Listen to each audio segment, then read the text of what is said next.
Good morning साथीहरू। आज फेरि तपाईँहरू स्वागत छ। छोरी मान्छे नआउनु पनि साथी हो साह्रो रहेछ है, गाह्रो।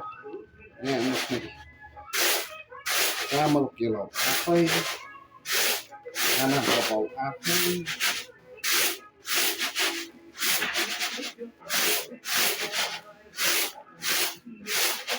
तर साथीभाइ यति चाहिँ भनिदिन्छु कि अहिलेको छोरीहरूले विशेष यो कुरो चाहिँ सिक्न जरुरी छ है। यो कुरोको विलोप हुँदै जाँदैछ, लोप हुँदै जाँदैछ। यो कुरो हराउँदै जाँदैछ। नाङ्लो भने के हो, यसलाई नाङ्लो भनेको के हो भनेर मात्रै थाहा छ, कसरी चलाउँछ यसलाई त्यो जान्दैन अहिलेको नानीहरूले। यो चाहिँ म लेखेर दिन्छु।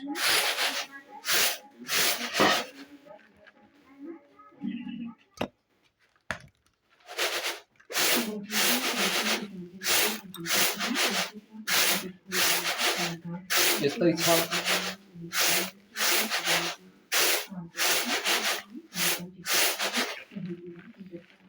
यसलाई चाहिँ माना भनिन्छ, माना। यो चाहिँ उहिलेको, यसमा चाहिँ चामल उगाएर हाल्ने। यो चाहिँ पाथी हो, यो चाहिँ धान नाप्ने पाथी। यस्तो चिजहरू चाहिँ हराउँदै जाँदैछ है। यो चाहिँ सबैले याद गर्नुपर्ने कुरो हो जस्तो लाग्छ मलाई चाहिँ।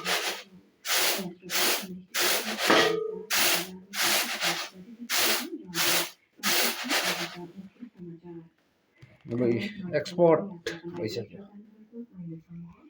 हेर्नुहोस्, खाना पकाउ, खाना पकाइसकेर यति चाहिँ अब केलाइसक्यो भनौँ न। हेर्नुहोस् है, यति साह्रो बिहा छ है, अझै छ यहाँ केलाउनु पर्ने। यस्तै छ लाइफ।